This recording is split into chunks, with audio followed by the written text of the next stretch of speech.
வானதூதனை விட சற்று சிறியவனாய் படைத்துள்ளீர். வானதூதனை விட சற்று சிறியவனாய் படைத்துள்ளீர். மகிமை மாட்சிமை மிகுந்த மேன்மையாய் முடிசூட்டி நடத்துகிறீர்.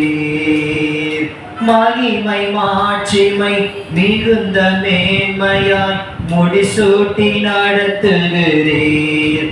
உந்தன் திருநாமம் அது எவ்வளவு உயர்ந்தது. உந்தன் திருநாமம் அது எவ்வளவு. உம்மை புகழ்ந்து பாடுவது நல்லது, அது இனிமையா